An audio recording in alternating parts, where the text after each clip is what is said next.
के तट पर, बावड़ी के तट पर, जंगल में कहीं किसी स्थान पर अपने जी के जी अगर उसने एक बेलपत्री का पौधा लगाया होता है, शिव जी कहते हैं उस जीव का दूसरी बार पृथ्वी पर जन्म नहीं होता, वो शिव धाम को चला है।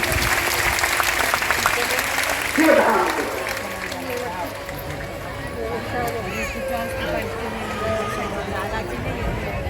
पुण्य करते चलो अपनी जिंदगी, कुछ अच्छा कर्म करते चलो अपने जीवन में।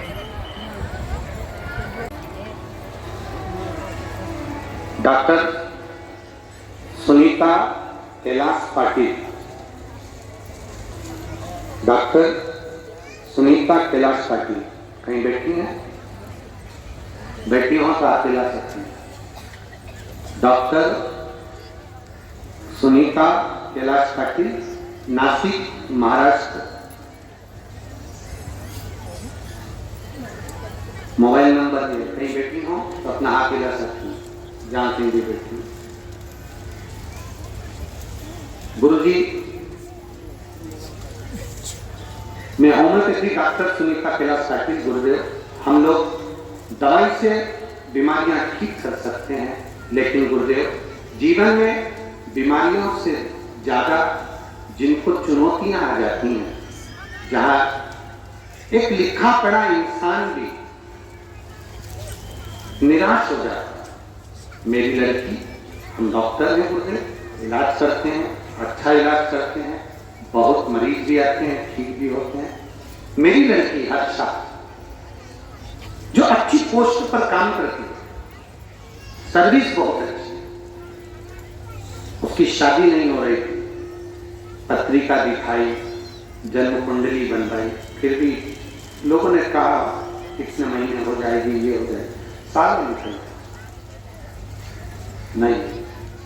तब किसी ने कहा, दवाई लेने आने वाले व्यक्ति ने कह दिया कि बेटी के लिए चिंता करती हो, और उससे हम बात कर रहे थे अपनी बेटी के लिए चिंता करती हो तो मालेगांव में कथा होने वाली है, शिव महापुराण, एक दिन की सुन लो ना। गुरुदेव डॉक्टर हैं, समय नहीं मिलता हमको, कैसे जाएं, पर पंडाल में कथा सुनने, वो भी शिव पुराण सुनने जाना, ये किसी बड़े युद्ध से कम नहीं है। क्योंकि पंडाल में तो बैठने की जगह देखना, दूसरा इतनी भीड़ में पहुंचना, तीसरा जाकर वापिस लौटना बहुत कठिन काम है शिव पुराण में जाना। और फिर भी मैं प्रयास करूंगी, आप कर रहे हो तो मेरी बेटी के लिए मैं पंडाल में पहुंचूंगी। मालेगांव के कथा के पंडाल में मैं गई, एक दिन की कथा सुनी, उसने अपने पशुपति व्रत के बारे में बताया। गुरुदेव, मैंने अपनी बेटी से कहा, तूने सारे व्रत कर लिए, जगह जगह जाकर पूजन कर लिए, एक बार वो सियोर वाला महाराज कथा में कर रहा था पशुपति व्रत का, वो पहला पशुपति व्रत मेरी बेटी और हमने करा, दूसरा पशुपति व्रत आया और मेरी बेटी के लिए संबंध आया। जो मेरी बेटी की पोस्ट थी उससे दुगनी पोस्ट पर लड़का काम करता था और बाबा की कृपा से संबंध पक्का हुआ।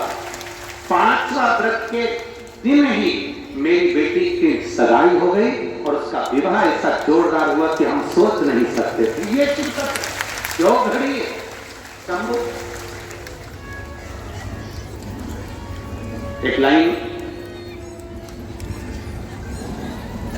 गुरुदेव, मैं डॉक्टर सुनीता कैलाश पाटिल आज मैं देवादिदेव महादेव से इस पत्र के माध्यम से कहना चाहती हूं कि दुनिया का सारी समस्या का हल है तो वो महादेव के चरणों में है। ये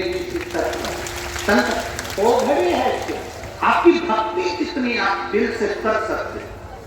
कथा तो टीवी पर भी आएगी, कथा तो बहुत सारे पहले लोग भागवत करते थे, अब तो लोग इस कथा को शिव महापुराण को सुन सुन के लिख लिख के अब सब जितने भागवत वक्ता के साथ में कहें तो वो सब शिव वक्ता भी हो गए, सब शिव पुराण करने लगे, सब कथा करने लगे। पर दिल से अगर आप सुन रहे, दिल से श्रवण करें,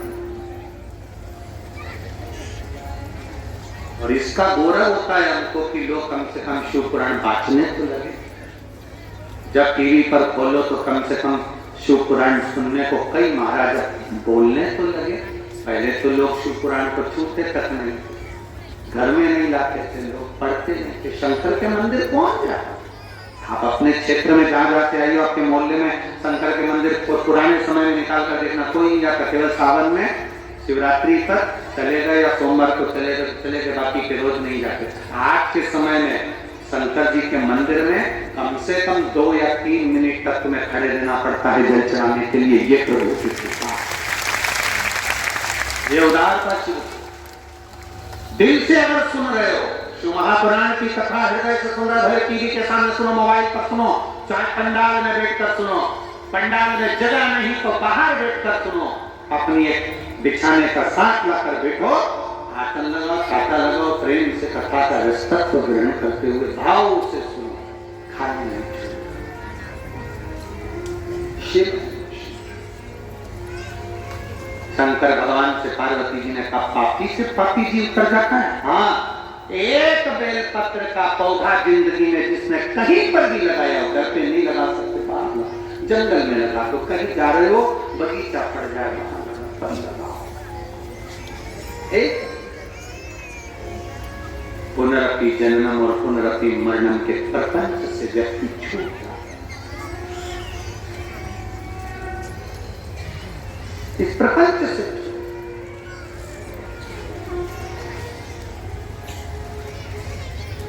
पार्वती जी शिव जी से कहती हैं, जैसे आप नंदी पर बिठाकर देवराज नाम के ब्राह्मण को लेकर आए हो, एक बार मुझे नंदी पर बिठाकर जिस भूमि पर सर्वाधिक वृक्ष बेलपत्र के हों, उस भूमि पर मुझे भ्रमण कराकर लेकर आइए, घुमाकर लेकर। अभी आपको कहा था, जहां पर मयूरेश्वर विनायक विराजमान है, अष्ट विनायक में से वो पूरा मोरगांव सब दूर बेलपत्री के वृक्ष थे, जहां पर देवादिदेव महादेव माता पार्वती को नंदी पर बिठाकर भ्रमण कराने लेकर आए। एक स्थान पर शंकर भगवान पार्वती को लेकर बैठ गए। नंदी से कहा, नंदी तुम भ्रमण कर आओ जब तक हम यहाँ विराजमान है। नंदी घूमने के लिए गए। नंदी उस बेलपत्री के वन में जब घूम रहे थे तो नंदी ने क्या देखा कि एक स्त्री कराह रही है, एक स्त्री कराह रही है। कराह का मतलब है कि वो पुकार रही है, करा रही है, कांप रही है, कुछ दर्द होता है, कष्ट होता है तो व्यक्ति कराहता है। नंदी को समझ में नहीं आया कि ये कौन स्त्री है जो इतनी करा रही है, ये कौन स्त्री है जो इतनी कांप रही है, इतनी चिल्ला रही है। थोड़ी देर बाद नंदी ने देखा कि स्त्री को करा रही थी। थोड़ी देर बाद नंदी क्या देखते हैं कि वह बहुत सारे मोर वो भी करा रहे हैं, वो भी पुकार रहे हैं, वो भी चिल्ला। मोर भी करा।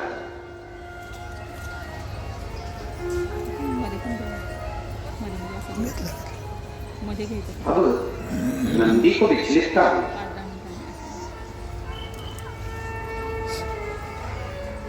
आप लोग तो अष्टविनायक की पवित्र भूमि पुणे में रहते हो, आप लोगों को तो ये कथा जरा ज्यादा याद होगी, क्योंकि आप लोग मयूरेश्वर विनायक को गए हो सभी लोग, तो गए होगे तो आप लोगों को ये कथा तो ज्यादा मालूम होगी। हम लोग तो केवल मुद्गल पुराण, गणेश पुराण, शिव पुराण और ब्रह्म वैवर्त पुराण की, इन चारों पुराणों में से ये पवित्र कथा आपको सुना है। कोई आपसे पूछे कि गुरुजी ने अष्टविनायक की कथा काय में से सुनाई, ये पूरा चरित्र काय में से सुनाया, तो आप कह सकते हो मुद्गल पुराण में से श्रवण करें। आप कह सकते हो ब्रह्म वैवर्त पुराण में से, गणेश पुराण में से, शिव पुराण में से। मुद्गल पुराण कह रही है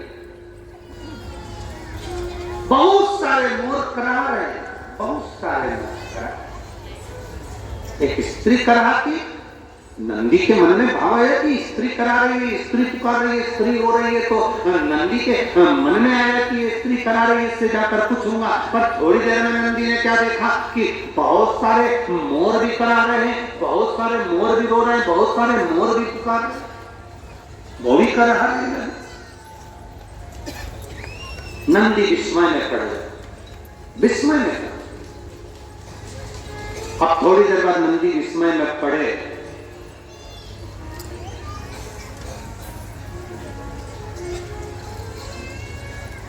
तो नंदी ने देखा क्या, जो स्त्री करा रही थी वो नदी का रूप ले लेती। मयूरेश्वर विनायक का दर्शन करने जाओ तो वो मयूरेश्वर विनायक कौन सी नदी के तट पर है, तो आप बताएंगे कराह नदी के तट। कौन सी नदी है? स्त्री ने नदी का रूप ले लिया। और ये बाद नंदी ने देखा कि मोर ने बेलपत्र के वृक्ष का रूप ले लिया, किसी ने कोई दूसरे वृक्ष का रूप ले लिया। अब तो नंदी और विस्मय में पड़ गए, कभी ये स्त्री बन जाती, कभी ये मोर बन जाते, कभी पेड़ बन जाते। ये गजब का वन है, ये मोर गांव तो बड़ा गजब का गांव है। चिंता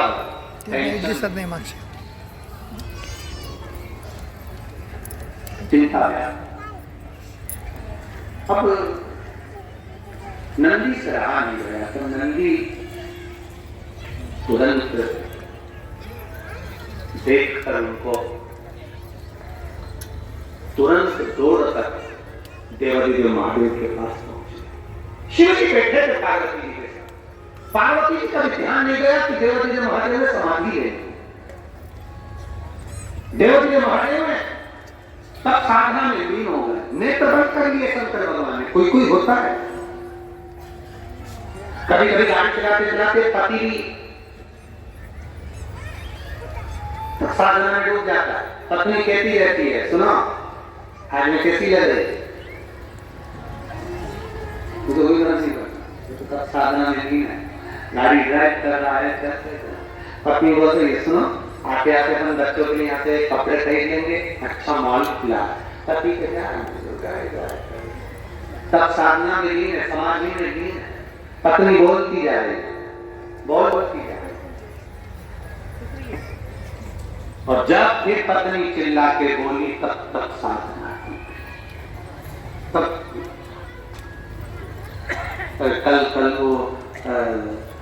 कल सारी दुनिया में हिंदी दिवस मनाया। बोलो, अरे बोलो तो हम क्या मनाया? कौन सा दिवस था? हिंदी दिवस। लोग कहते हैं अंग्रेजी भारी होती है, अंग्रेजी बड़ी प्रबल होती है। हम भारत के निवासी कहते हैं हिंदी बड़ी प्रबल होती है। तो उन्होंने किसी ने पूछा हिंदी कैसे प्रबल होती है? हमने कहा किसी के भी घर में चले जाओ, जब झगड़ा हो रहा हो तो पत्नी एक ही बात कहती है, बार बार नहीं समझाऊंगी, एक बार अच्छी हिंदी में समझा दी ना तो फिर मत बोल। बस कुत्ते में पति समझ जाता है कि हिंदी बोल्ड है, हिंदी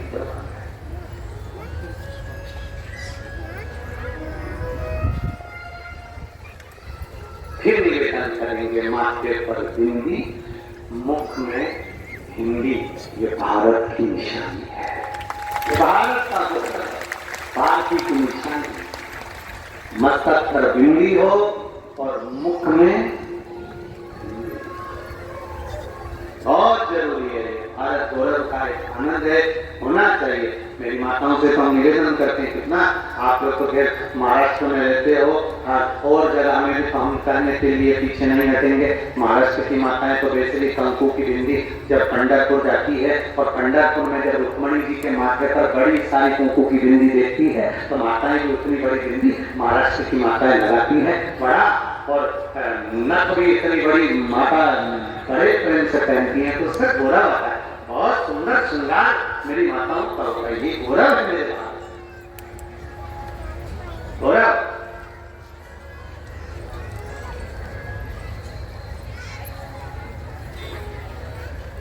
इधर चले जाओ साउथ में तो एक सब्जी बेचने वाली माता भी माथे पर बिंदी लगाकर, तिलक लगाकर माथे में वो क्या बनती है? है? हाँ कजरा नहीं गजरा, हाँ ठीक है, वो यहाँ लगा लेती है माथे।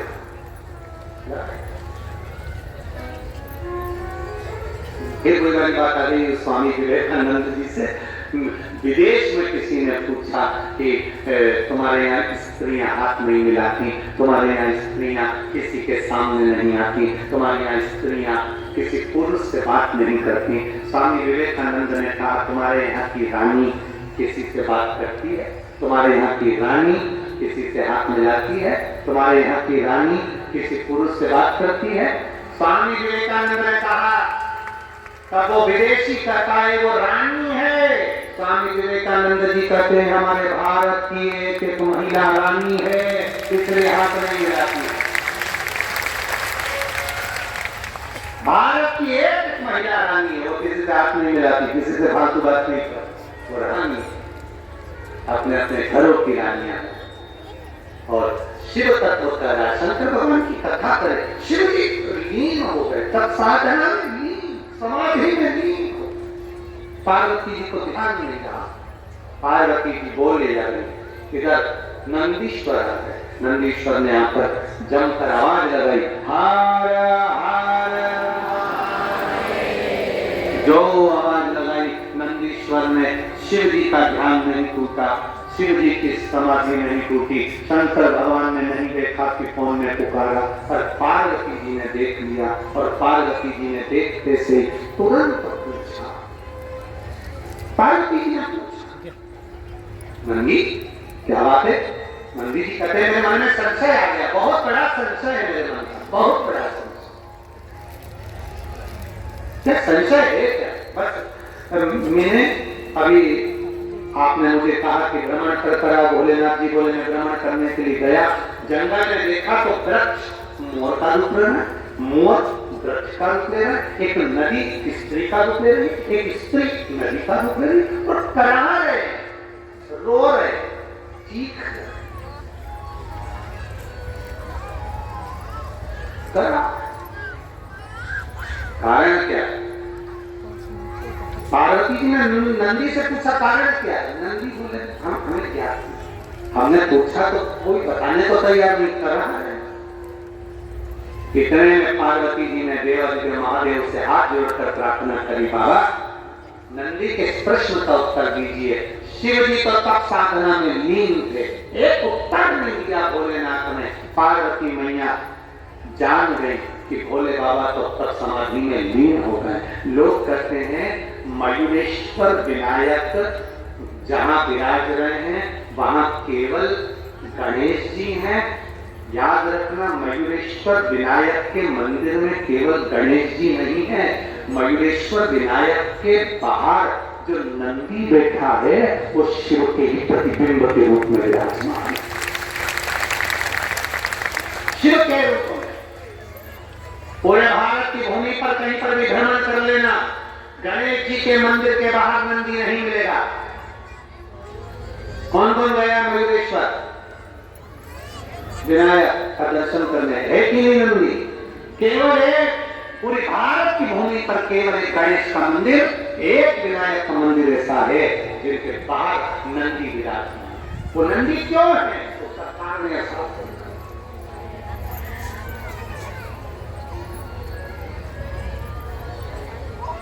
ये पूना की भूमि, ये पुणे की जो धरा है, ये पुणे की जो भूमि है, ये साधारण भूमि नहीं है। बहुत देवताओं ने आकर तब साधना करी, मेरे महादेव की पवित्र भूमि है।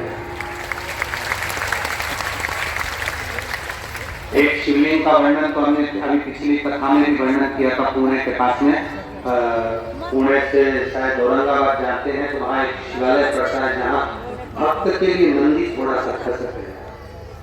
शिवलिंग का भी हमने वर्णन किया है।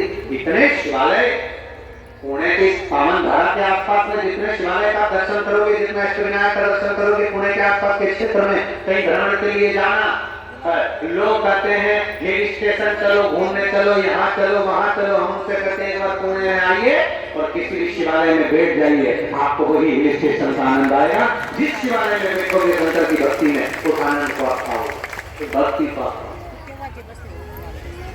शिव तत्व के प्राप्त भारत। अब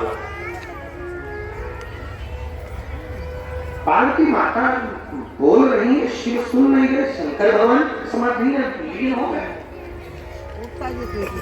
पार्वती जी ने नंदी से कहा, नंदी तुम्हें कहा जाओ, जाकर जरा मालूम करो कि उस स्त्री को दुख क्या, उन मोरों को तकलीफ क्या, क्यों करा है, पूछ कर जरा।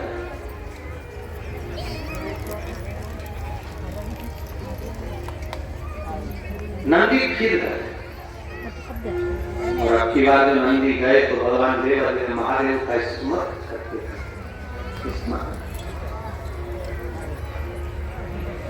और शिव नाम होठों पे चढ़ गया रे तो समझो ये जीवन। तो अभी हम गाएंगे नहीं हो, तुम लोग तो पूरी तैयारी करके तुम गाए और हम उठे।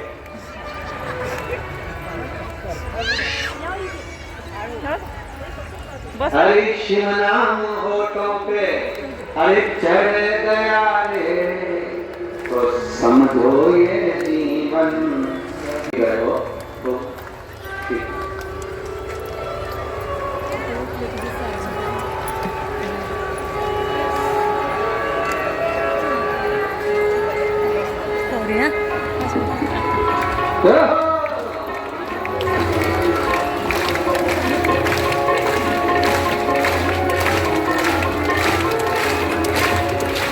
शिव नाम होठों पे चढ़ गया रे, शिव नाम होठों पे चढ़ गया रे तो समझो ये जीवन संवर गया रे तो समझो ये जीवन संवर गया रे तो समझो ये जीवन संवर गया रे तो समझो ये जीवन संवर गया रे।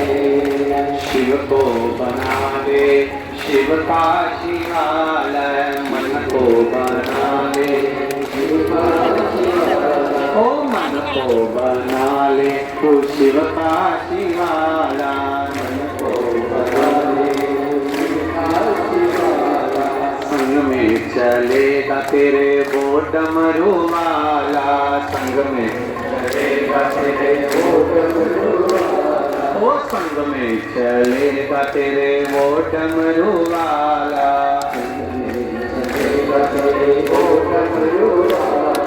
शिव नाम होठों पे चढ़ गया रे, शिव नाम होठों पे चढ़ गया रे ओ शिव नाम होठों पे चढ़ गया रे, शिव नाम होठों पे चढ़ गया रे ओ समझो ये जीवन संवर गया रे तो समझो ये जीवन संवर गया रे ओ समझो ये जीवन संवर गया रे तो समझो ये जीवन संवर गया रे।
मन को बना ले तू शिव का शिवालय, मन को बना ले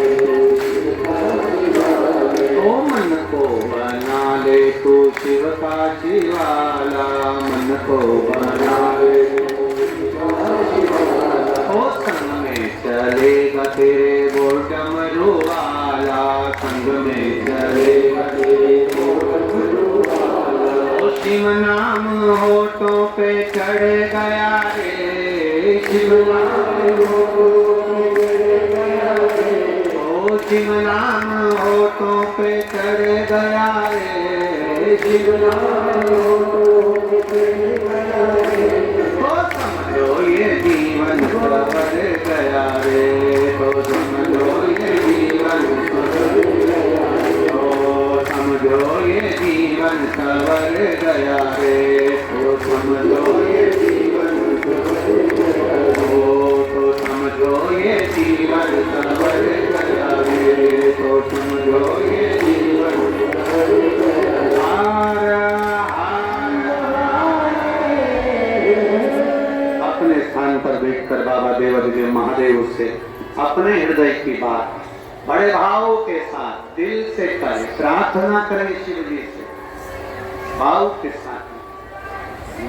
शिवा नमस्कार, श्री शिवा नमस्कार, श्री शिवाय नमस्कार, श्री शिवाय नमस्कार, श्री शिवाय नमस्कार। भोला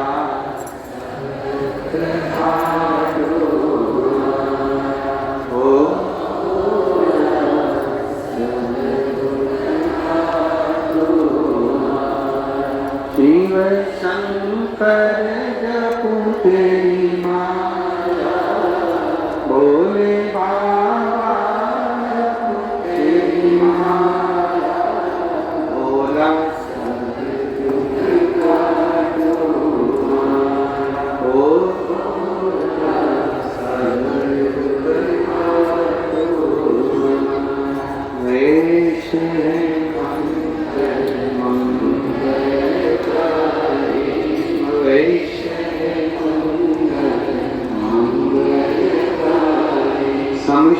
शमशानवासी शमशानवासी भोला सब दुख ओ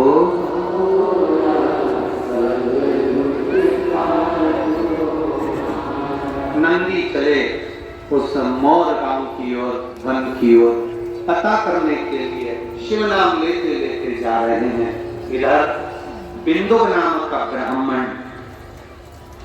चोरी का धन लेकर जल में गिर जाता है, मर जाता है, प्रेत योनि में पड़ जाता है। चंचुला देवी पार्वती जी के कहने से शिव महापुराण की कथा करवाती हैं और देवाधिदेव महादेव माता पार्वती जी ईश्वर जी और गोरा जी बनकर शिव पुराण के यजमान बनकर कथा श्रवण करने के लिए जाते हैं। ईश्वर जी गोरा जी पधार रहे हैं, जोरदार ताली बजाएं। भगवान देवाधिदेव महादेव और ईश्वर जी और गोरा जी पधार रहे हैं, जोरदार ताली बजाकर स्वागत करिए ईश्वर जी और गोरा। कल नंदी पार्वती जी से क्या कहता है और मयूरेश्वर विनायक कब आते हैं, क्यों आते, किस लिए आते, ऐसे पावन प्रसंग को अपन कल की कथा में आगे बढ़ाएंगे।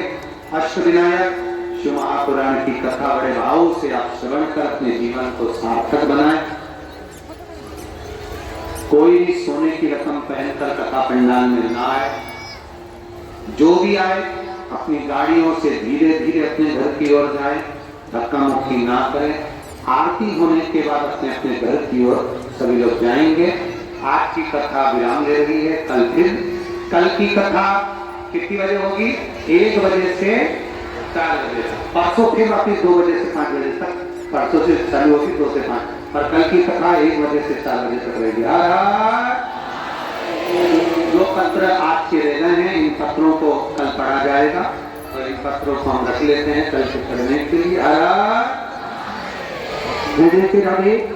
कुछ शिव भक्तों का मुंह झूठा कराने का लेता रहना। बोलते हैं कि नहीं बोलते कि मिला मौका अपने नगर में अगर कोई आया है तो भूखा ना रहे, एक बिस्कुट का टुकड़ा ही दे देना, भले एक टॉफी दे देना, पर मुंह झूठा जरूर। आज एक और बात कहेंगे, इस बारिश के मौसम में अगर कथा सुनने आओ तो छाते भी बोले। कम से कम अगर कहीं बैठे हो और कहीं नहीं है पंडाल में व्यवस्था नहीं हो पाई कोई व्यवस्था, तो आप ले भैया तू लेके बैठे, हम चाहे जब हमें दे देना हो आप ही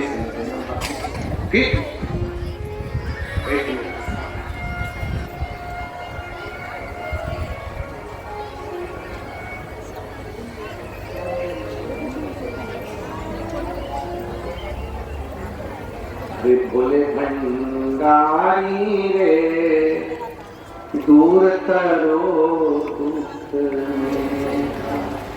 ओ त्रिपुरारी दूर करो। पार्वती जी शिव जी से पापी जीव का कल्याण है कहीं तक। हाँ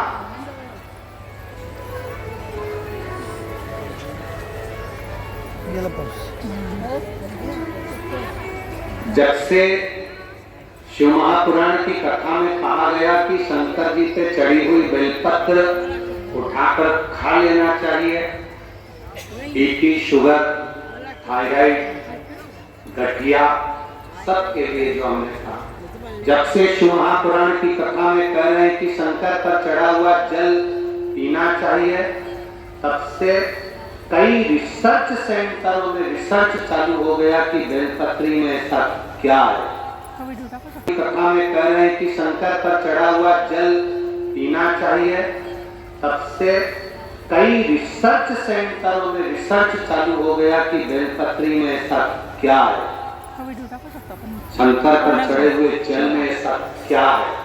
रुद्राक्ष का गला हुआ जल शंकर को चढ़ाने पर पीने में रुद्राक्ष में ऐसा क्या है। कई रिसर्च सेंटर रिसर्च करने में लग गए, और जब वो रिसर्च करे तब उनको मालूम पड़ा कि एक बेलपत्री में वो फल होता है कि थायराइड, शुगर और बीपी को कंट्रोल कर लेता है। तब उनको मालूम पड़ गया। शंकर भगवान पर शिवलिंग पर चढ़े हुए जल में वो तेज पुंज होता है। शिव जी पे चढ़े हुए शंकर भगवान के शिवलिंग पर बेलपत्र चढ़ती, धतूरा चढ़ता, पुष्प चढ़ता, उसका जो जल अगर मिल भी गया, स्पर्श हुआ, जल भी हमारे को प्राप्त हुआ है, तो उसका फल क्या हो, उसको आनंद पाता।